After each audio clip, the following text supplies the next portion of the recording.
by definition, a quarter of the population is going to lag economically. And that quarter will not be able to afford market quality housing, period, full stop. The question is, do you do something about it, and if so, what? Half of any group of people are below average in height. Half of any group of people are below average in income. Markets, the nature of markets is to match consumption to ability to consume. If you look at the price of housing consists essentially of three things. Number one, the cost of operations, utilities, maintenance, and stuff. Number two, the cost of construction. And number three, the price of land. Land used to grow human beings as opposed to crops doesn't have any intrinsic value. The value of land is the residue of what people could afford to pay for housing minus those two previous costs.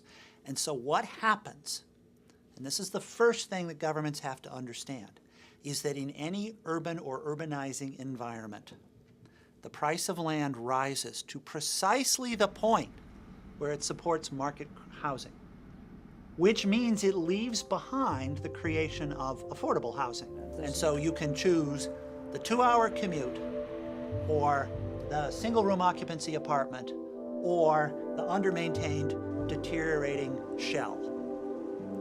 None of those are societally acceptable in a large, interdependent, urbanizing environment. And therefore, if you don't like that outcome, you have to change the economics. Affordable housing does not exist in economic nature. It comes into being only as a result of conscious political choice and wise government policy and program development. At the absolute most fundamental level, a community decides who will live there by two things: zoning and real estate taxes. A community that refuses to zone for some amount of higher density, either elderly or family housing, in effect says, we don't want those people living in our community. A community that says, if you create affordable housing, whether it's elderly or otherwise, we will give it an exemption from real estate taxes. That community is providing some of its funding to contribute to creating the resource. So, between the zoning, which defines how many, and the real estate tax assessment, which defines how much, communities can encourage or discourage affordable housing. And that can be done at every single level. If you want to have a society in which people at all levels can live and work and cohabit together, then it is imperative that as a society, the government dedicates a portion of the wealth that is created in this country back to the issue of housing affordability. And whether you choose to justify that because it's the right thing to do or because it's in the long-term interest of the country, it is something that needs to be. I started out living in a rent-controlled apartment, and I certainly feel, there but for the grace of God go I. I mean, if I had come out, with a different color skin or a different educational background or a different family background, I could have been exactly the same set of DNA and motivations, and I could have wound up someplace very different. So I have that real feeling that, this is not something. Why are people poor?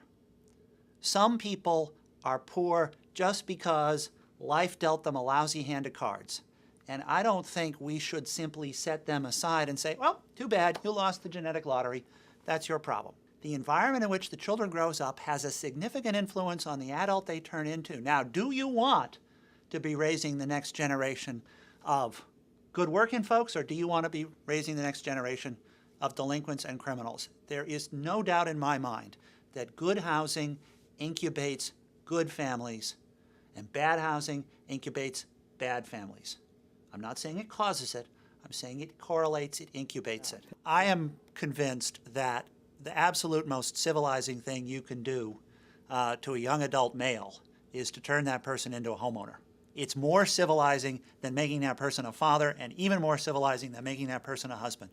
There is something about becoming a homeowner that brings out the backyard barbecue and the garage repair and all that other stuff. Homeownership, I think of homeownership as like sodding the hillside.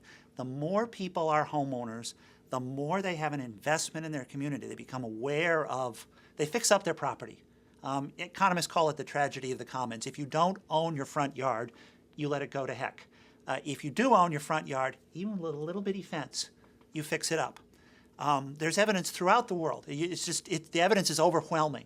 Homeownership changes behavior for the better. So, yep, I'm a flag waver for homeownership. I think it is a very, very important civilizing thing, and I think the rate of a nation's homeownership is a good measure of its aggregate prosperity. I don't like the phrase poverty housing because it implies that poverty is this intrinsic and enduring condition.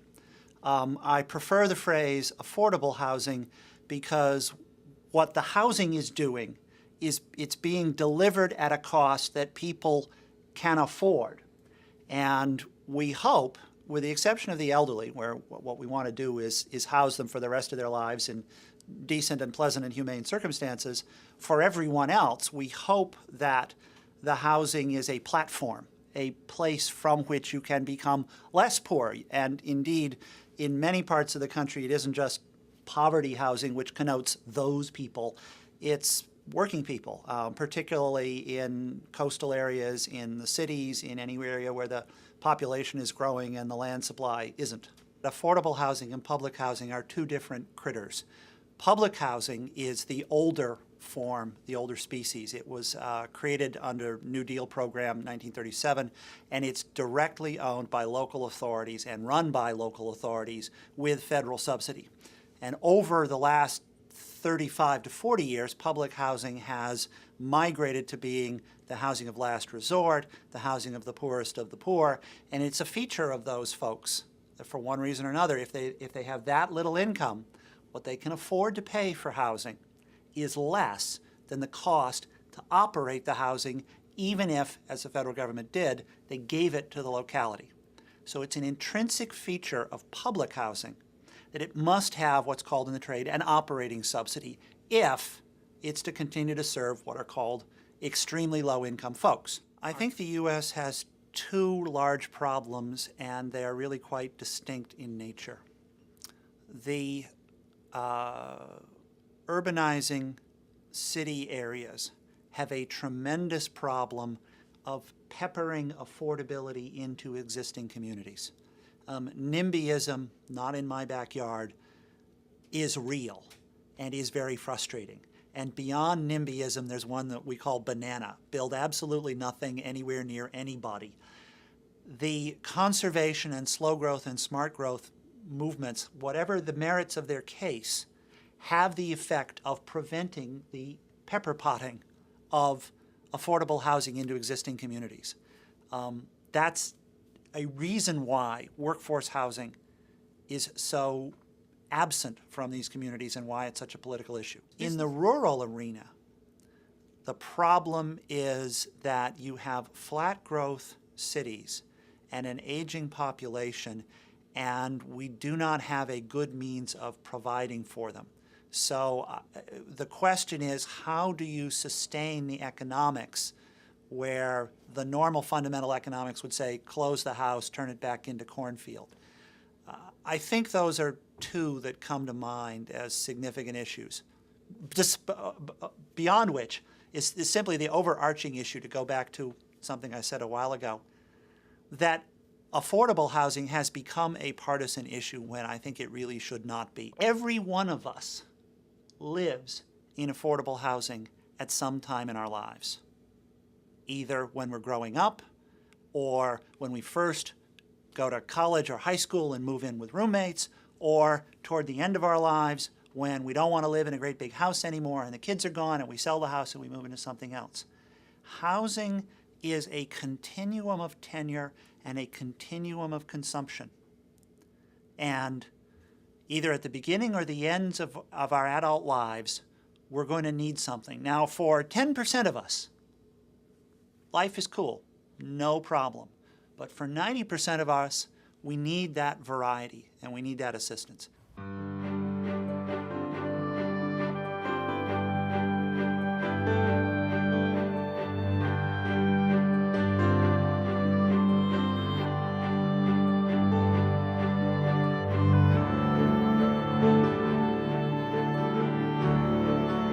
purchase a copy of this program, call 800-999-3534. The preceding program was a production of the National Council of Churches.